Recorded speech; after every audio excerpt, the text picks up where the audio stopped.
என் பேர் வந்து மணிவாசகன். அரியலூர் மாவட்டத்தில் தேவாமங்கலம் அப்படின்ற ஒரு சின்ன கிராமம்.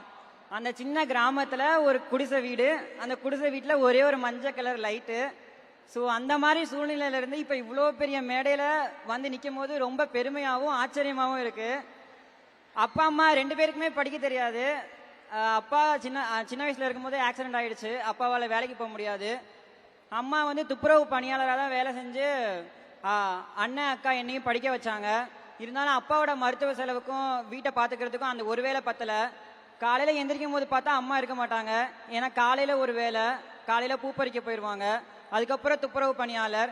அதுக்கப்புறம் சாயங்காலம் ஒரு 100 ரூபாய் 200 ரூபாய் கிடைக்குன்னு சொல்லிட்டு ஒரு வீட்டு வேலை, பாத்திரம் தேய்க்க அந்த மாதிரி போவாங்க. அந்த மாதிரி சூழ்நிலை தான் நான் ஒரு 10th வரைக்குமே படித்தேன்.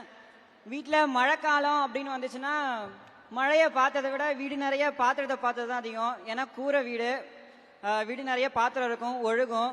ஸோ அந்த மாதிரி சூழ்நிலை படித்து தான் 10th ஸ்கூல் ஃபர்ஸ்ட் வந்தேன். அதுக்கப்புறம் 12th படிக்கணும்னு ஆசைப்பட்டு 12th என்ன படிக்கணும் அப்படின்னு ஆசைப்பட்டப்போ பயாலஜி குரூப் எடுத்தேன். டாக்டர் ஆகணும்னு அம்மாவுக்கும் ஆசை, எனக்கும் ஆசை. 12th நல்லா படித்தேன். மாடல் ஸ்கூலில் சேர்ந்தேன். மாடல் ஸ்கூலில் ஒரு 3 வேளை சாப்பாடும் ஒழுகாத இடமும் கிடச்சிது. அதுக்காகவே நல்லா படித்தேன். 12th டிஸ்ட்ரிக்ட் ஃபர்ஸ்ட் வந்தேன். அதுக்கப்புறம் தான் டாக்டர் ஆகணும். அம்மாவுக்கு என்ன ஆசைன்னு தெரியல, அம்மாவுக்கு பிரச்சனையான்னு தெரியல. அம்மாவோட ரொம்ப ஆசை டாக்டர் எப்படியாவது ஆக்கிடணும் அப்படின்னு ஆசை. நானும் டாக்டர் ஆகணும்னு ஆசைப்பட்டேன். அம்மாவும் போய் சொந்தக்காரங்கள்ட்ட எல்லார்ட்டையும் போய் உதவி கேட்டாங்க.